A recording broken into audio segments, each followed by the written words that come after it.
a short history of social and medical history, the status and how you were sent, what type of assistance you have, if you have any, and also which hospital you are going to.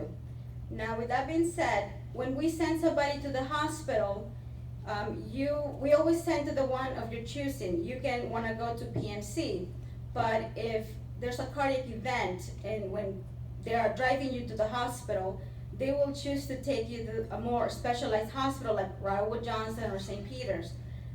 The EMT will not notify Monroe Village, but because we are following up with the hospital, we are notified because we call and then we find out where you're located. And Saswati as well has communication with the hospital, so she will also keep us updated of any changes.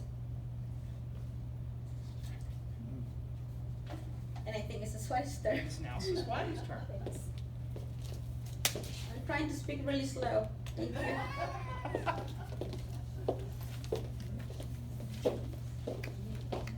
Good morning, everyone. My name is Saswati Chakraborty. How's that? For a little quiz, how many people can say my name? All right, you can give me names. I've been given different names by different people, right from tsunami to all kinds of names. So I'm just trying to lighten it up a little bit because we had all the great speakers talk about food and events and everything, and now comes Gabby and me. We've been doled out the worst part of it, the most dreary part of the presentation, right? What happens when you go to the hospital and what do we do? Well, I'm the external case manager. So what my role is, of course, more so for Village Point, I go and evaluate patients to find out what's the level of care that would be appropriate. But for our own residents here at Monroe Village, once Gabby sends out the emails, she's really good, either her or her other nurses, even if it's at midnight, I do get those emails that, XYZ, whoever, a resident was sent out to which hospital, due to what conditions, and she also gives me certain other details. Do you have any help in the apartment? Do you have any medical equipment in the apartment? Because that also helps us. Just a disclaimer, as Gabby said, you can go to any of the hospitals. One can go to, most often if it's a 911, there are more chances of us going to Princeton because that's closest. But sometimes the hospital could be on divert, or if you need some specialty services, you could be sent to Robert Wood Johnson or St. Peter's. So my disclaimer is that, unfortunately, not all hospitals allow people like us to be there. So until and unless we are notified that someone who is my resident is at that hospital, and yes, I'm giving you permission to come and see this patient, I sometimes may not even know that somebody is at a different hospital. With Princeton, it's different because we are a preferred provider with Princeton. So there I have all sorts of, I can take all sorts of liberties with them. But the other hospitals, it's a bit of a challenge. So I know that my name is slightly complicated, but even if you just say case manager, most of them know that I am the case manager. So if you don't mind giving your permission for me to at least go and find out what's going on with you at the hospital, and obviously, and then coordinate the next level of care, be it home, be it rehab, or be it home with home care.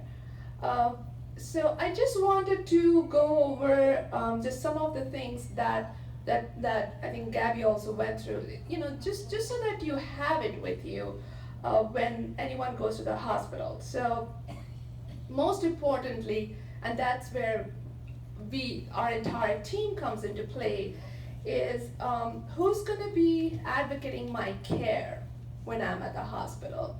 And believe me, there are so many things that goes on at the hospital, right from being admitted under observation, to inpatient, to just being in ER, So it's very important that you know who's going to be your advocate. I'm here.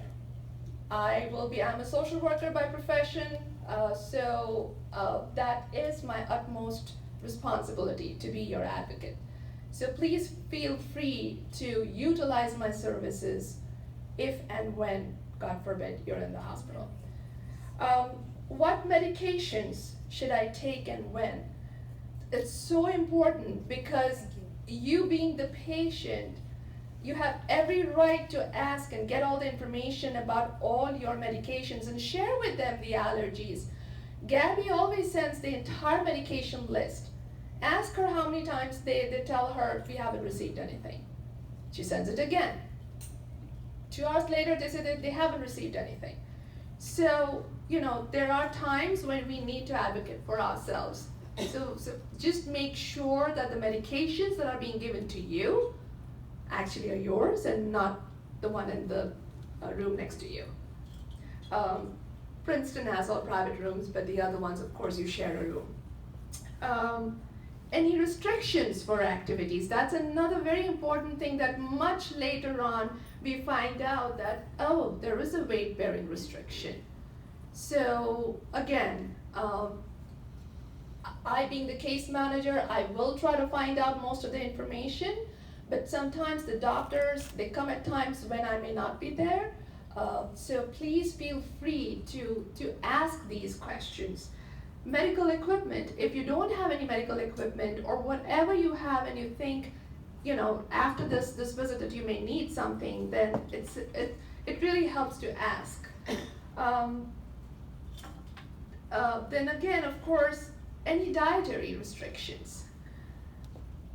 A lot of times, due to the diagnosis with which we get admitted at the hospital, we may be put on a cardiac diet or a kidney-friendly diet, a low-salt diet, whatever it is. It's important for us to know so that if you're not coming to rehab and you're coming straight here, that's something that you can advise the rest of the team. Hey, I was told that this is the diet that I need to follow. Very important is, again, if you're coming straight back home, is please ask before you get discharged that what are the red flags that I really should be looking out for. If you went into the hospital with some kind of a swelling in your legs, or you went there because you were so dizzy and you've been falling a few times. So it's good to know from the treating doctors what are the red flags. Again, the only reason I'm pointing out to these things are because not all doctors spend time with patients. There are some that'll just breeze in and out like our Hollywood stars. But there are some that will come and spend time. So as long as we ask them those questions, they have to answer till you're satisfied. And of course, medical appointments. Do you need to come back? If this was an orthopedic visit to the hospital, then do you need to come back? Those are the most common ones. If it was a cardiac, sometimes they would want you to come back or follow up with your own cardiologist. So those are some of the things. There are certain things that, of course, Gabby just went over it. When you leave, what really helps us that you definitely have your photo ID, you definitely have your insurance card, and you have some form of payment. Because there have been times when a resident from here has been sent to ER, and then they are ready to come back in the next 2-3 hours, and sometimes it could be 1 a.m. at night. If I get a call, I try my best to stop that from happening. I try to move it to the next morning. But if I don't get that call and if I'm not involved right at that minute, please have some sort of payment, preferably some cash. Only because if you're not going to be transported by hospital transportation, which does happen quite a few times, they might just call a cab for you, a Uber kind of a service for you, and then you'll need money. So just keep in mind that these are some of the practical things that obviously if I'm very sick I may not even know, but it's good to have. And I'm going back to when I had my son, I had my bag ready. So as crazy or strange as it may sound, there are some people who actually have like a bag always there that in case of any emergency, I can just grab this bag and I can go. So we've seen some people do that, so I'm just sharing this experience that was shared with us some time ago. Again, once I go to the hospital and I see as I'm following up with anyone who was sent from here, we try to look at the next level of care that would be most appropriate. Nothing is done without your consent or your family members' consent. So even if I go and say there, I really think you'll do good if you come to our the rehab side of the building. Ultimately, it's your decision, it's your choice. We can only recommend what should be your next level of care. And I don't want to bore you with all the details, but just here to say that I'm right here. I am your advocate. I'll try to help you as much as I can, and that there are so many services in place that we can take care of when you go to the hospital. What I would really stress on is be your advocate, and even if you can't say my name, just say that my case manager, I give permission for my case manager to follow me here.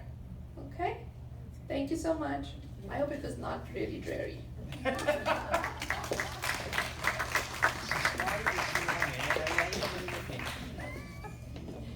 am back. So what happened when somebody comes back to the apartment? Basically, we meet, I go to Village Point every Thursday for a meeting called UR, and basically a group of people, healthcare providers, nurses, therapists, people from the hospital, we all discuss all the information, the latest information about your care, what level of care you need if you are to return to your apartment, how safe it is your discharge, if you're still having any pain, if you have to follow up with specialists, for, what kind of assistance will be needed. And this is based because we want to make sure that when you're discharged, you have a successful discharge and you don't go back to the hospital with the same thing. We arrange, once you're ready to be discharged, we arrange with a medical driver to bring you back to your apartment. Or if a family member wants to do that, sometimes family member wants to do the pickup, which is fine. I will follow up, and also the social worker from Village Point will follow up with the family, and we will talk to you if there's any need for assistance. Like if you need AM and PM care from the aides here from Monroe Village, or if you need to get assistance from an agency like Springboard at Home. And we will discuss if you need any equipment, if you need a cane, a walker, hospital bed, oxygen, etc. We will also, I will also discuss in case if you need medication management. It is a service that we provide in here in independent living. Once you are ready to be discharged, we already have your set day. What's gonna happen is the Village Point nurse is gonna communicate with the independent living nurse. They will give report if there's any follow-up with the specialist that you have to follow up. They will send an updated medication list, the prescriptions for medications that we can send to the pharmacy from the clinic, and prescription for physical therapy. Physical therapy prescription, I take care of that too, and we do the eligibility. We do it right away. Sometimes, depending on your insurance, it will take some time for them to approve it, but we try to do it as soon as possible so you can continue doing outpatient therapy. When you return to the apartment, usually I communicate with you and I'll follow up with the resident and try to help as much as I can. The best way that I could serve you is if you keep me posted of any changes in your health. So you can always call me. I don't know if you can memorize my number like Steve, but it's 6457 So you can call me at any time. I try to call people back the same day because I know how it feels when somebody doesn't call you the same day. I try to do that the best I can. Okay, so if you need my help, just dial 0 and have them transferred to my office or call my office. Okay, thank you.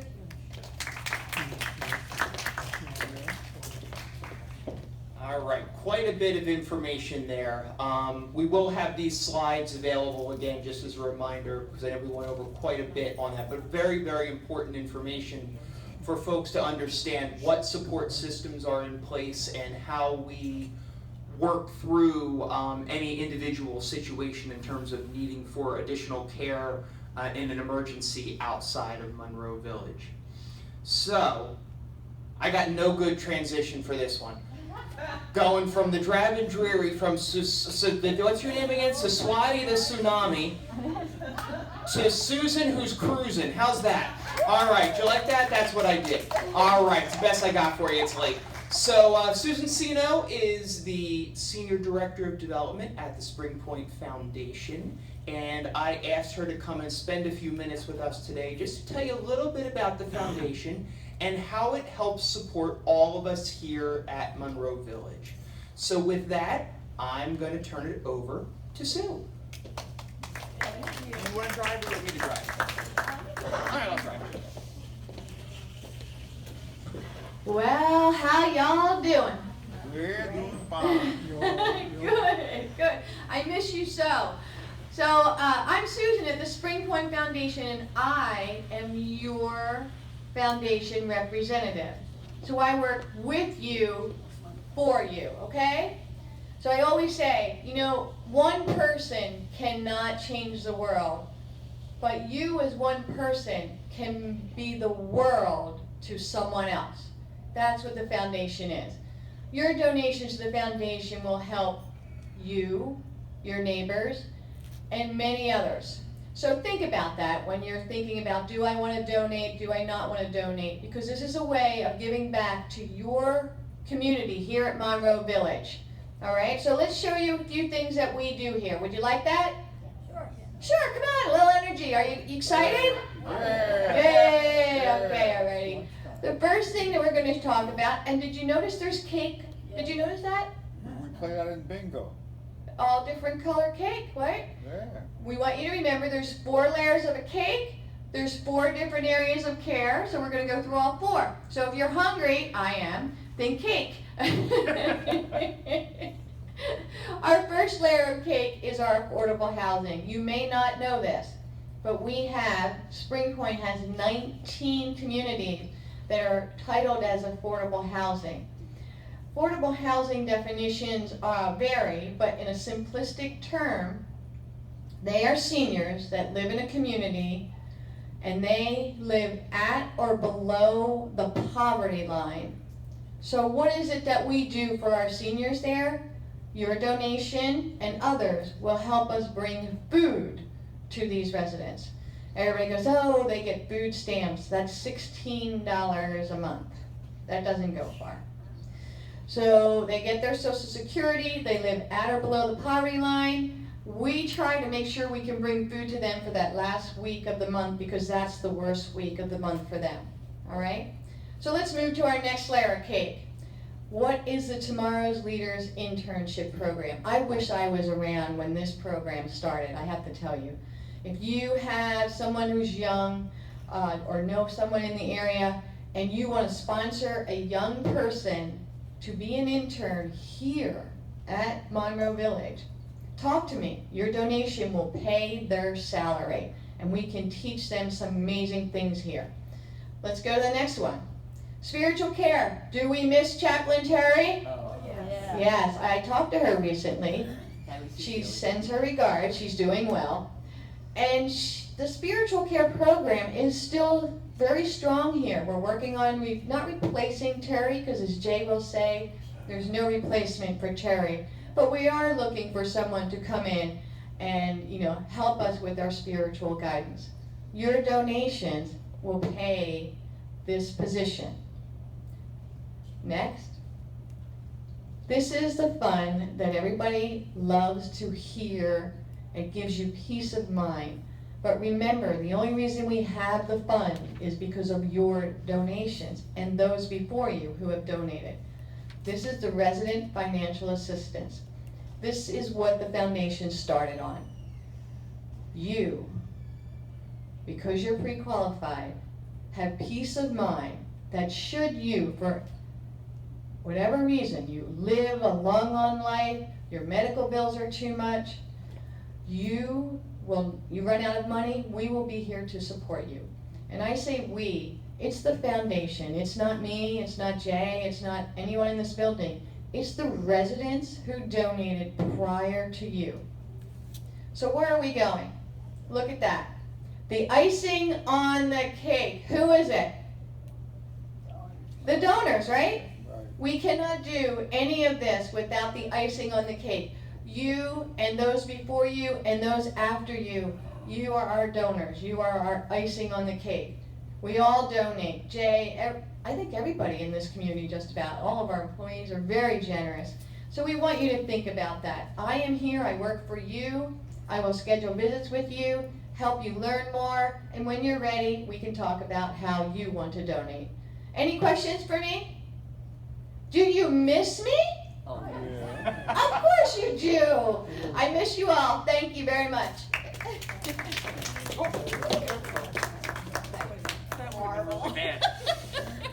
A graceful ending. You know, I told Susan she should go on a trip. That wasn't the kind of trip I was talking about. Yes, I'm here all week, 3 shows a night. All right, we're going to wrap this up real quick for you because it's been a very long meeting, but a very worthwhile use of everyone's time, I hope. And as special bonus for having had such a long meeting today, there's no meeting in July, okay? We'll take July off. I knew that would make you happy, Frank. So, all right, 2 quick things for me. Number 1, Mike mentioned it during his presentation. We are doing our years of service recognition this month for our team members. And we have luncheons that are scheduled for all those who celebrate a milestone work anniversary, usually it's a multiple of 5 years, as Mike said. And I just wanted to give you a little bit of data because I always find these things interesting because I'm a numbers guy. So for Monroe Village, we have 15 team members that we're going to be celebrating this year. They have a combined 140 years of service to Monroe Village.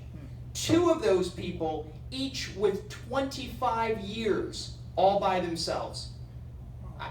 25 years, that's a quarter of a century, folks. That's a long time. And to show that kind of commitment and dedication is really pretty impressive.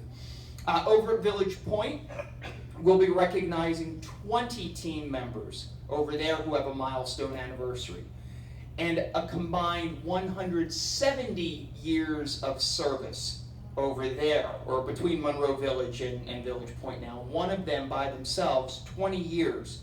So you put those 2 things together, you got what, 35 people, 310 years of service. That's almost an average, a little less than 10 years per person that we're recognizing this year. You know, that's really saying something. The days where, somebody started in a career and stayed there all through their career until they retired and got that gold watch, you hear about those things. That doesn't happen anymore. It did for some folks years ago, maybe for some of you. It's extremely rare now. But for us to see this kind of longevity amongst our employee base is really incredible, and I think that's a tribute to all of you and how much they care about you and want to continue to be here to be of service. Second thing, real quick, technology. If there's one thing we recognized during COVID-19 was just how useful technology could be in ways we never really, we here never really thought about before. In terms of different ways to communicate with all of you, different ways to communicate with your family, ways to keep our residents engaged. We switched, from having the exercise services in person to doing them on TV, right? We referred you to different YouTube videos, different things to see. Ways to be fulfilled. So technology, we're recognizing we need to continue to harness that and continue to utilize that in any way we can to continue to create the best experience possible for all of our residents. So in order to do all that, we need to get a better understanding of your comfort with technology. Some of you in this room, your phone is permanently attached to your hip or to your hand, as it seems to be with my children, and are very, very comfortable in using your phone, not as a phone, but as a way to get to the internet and to get to other things. Some of you may have an iPad, or you may have a computer in your apartment that you use in much that same way. And then there are some people who, they're just not quite as comfortable with that, and that's okay too. We want to try to get an idea of where our residents sit on that continuum so we can help those who need it and potentially use some of those who already have that knowledge to help support their fellow residents. So you're going to see a survey. It's going to go out the week of June 21st, so right after Father's Day. And we ask that you all complete that survey and get it back to us so we can start to establish and understand what our knowledge base is collectively as a community and what we can do to support all of you as we continue down the technology road, so to speak. So with that, since it's been a very lengthy meeting, we're going to turn it over for quick questions and comments. If we could turn the lights up, please. Don't forget, all of these slides are available for you to pick up if you want a copy. Gina DePiro, our wonderful administrative assistant extraordinaire, can get you a copy. Just give her a call, stop by the office, shoot her an email, and we can get copies of this. In addition, most of the program, looks like we had a little technical difficulty, most of the program is been recorded and will be available for viewing on channel 1979 as well. So with that, if you have questions, please raise your hand. Tony Fonseca, our Phil Donahue